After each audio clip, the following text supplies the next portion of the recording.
I've got to ask, Tinashe, and welcome to you, 2:30 in the morning, I think, in Mexico, and you're still wide awake. Yes, indeed. Thanks for the time, Jeremy. And also just a correction, I actually used to work for Uber. Okay. Before founding. Thank you very much. In Amsterdam. Okay, so how did the idea spark? So you were an Uber driver. You were hired, I think, in 2015. You moved to Amsterdam, and then you founded this thing called Flexclub. Talk me through it. How did it work? Yeah, so actually, I actually used to have an Uber vehicle that I was renting out to an Uber driver. And then I joined Uber as an employee of Uber, helping Uber drivers access vehicles, moved to Amsterdam to lead vehicle solutions for Uber across Europe, Middle East, and Africa, and realized that across several countries around the world, many drivers just can't access finance.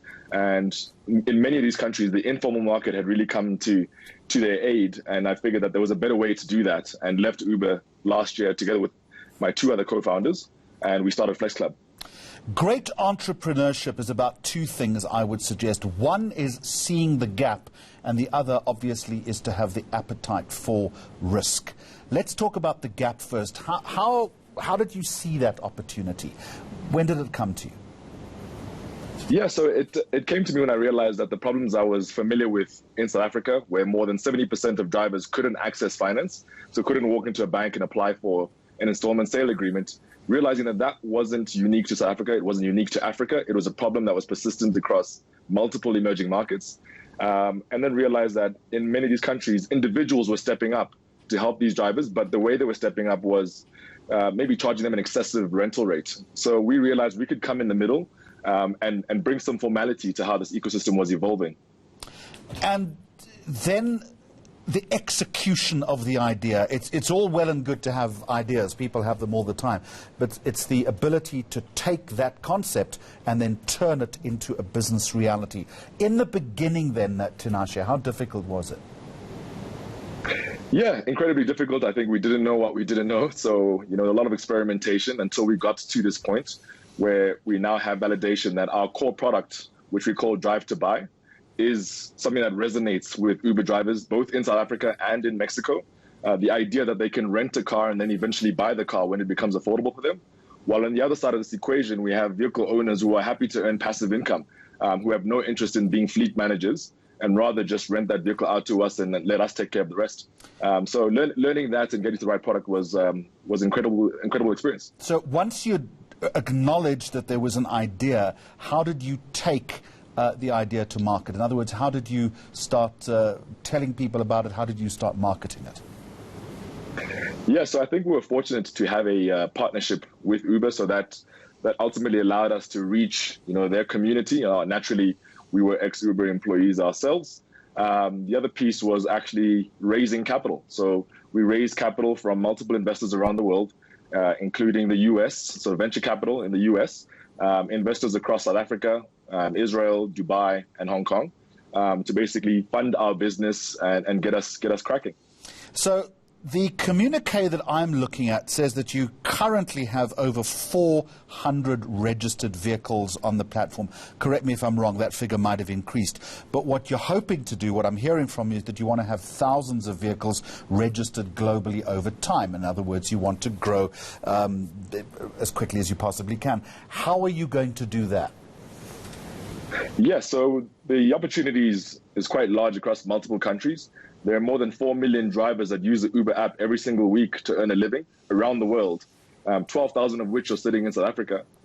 We believe that we can really make inroads in serving more drivers beyond just South Africa, including in Mexico, where there are hundreds of thousands of drivers.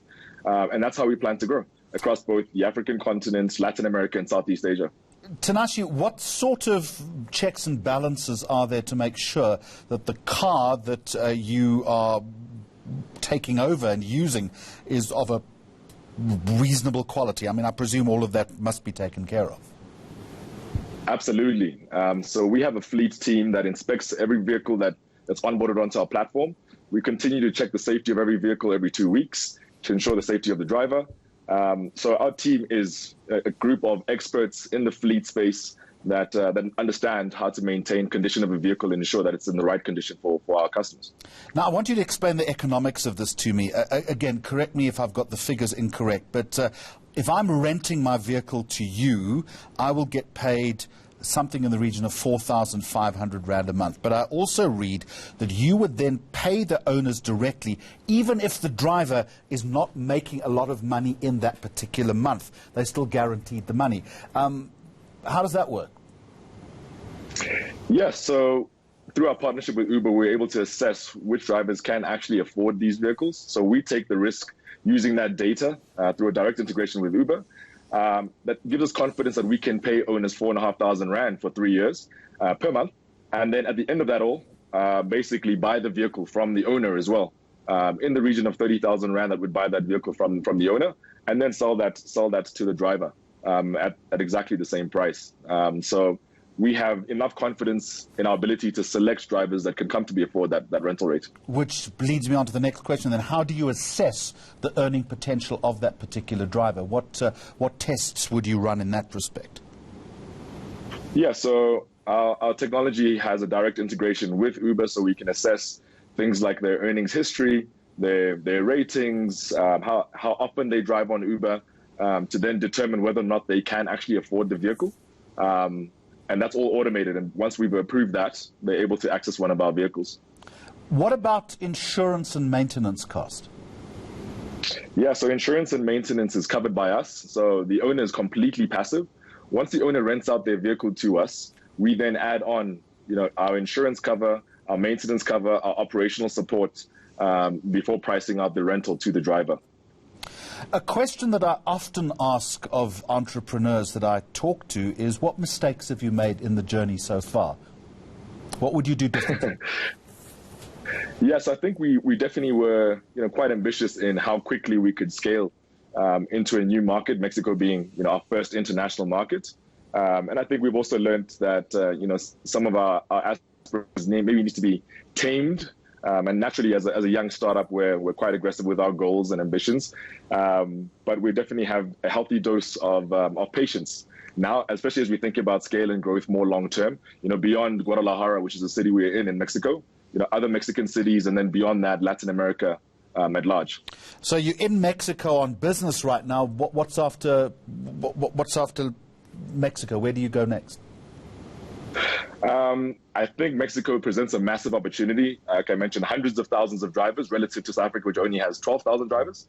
I'm not saying that isn't a meaningful number. So there's a lot of work for us to do in Mexico, in Guadalajara to start, which is the city that we're in, and then move into cities like Mexico City and Monterrey, which are also massive cities in Mexico that we're eager to support. And Tinashe, are you enjoying the Mexican food and the tequila? Absolutely. The tacos are now my staple diets. What a pleasure talking to you. Tinashe Ruzane, former Uber driver, and now has started this initiative, very successful by all accounts, called Flexclub, launching in 2018. All the very best to you.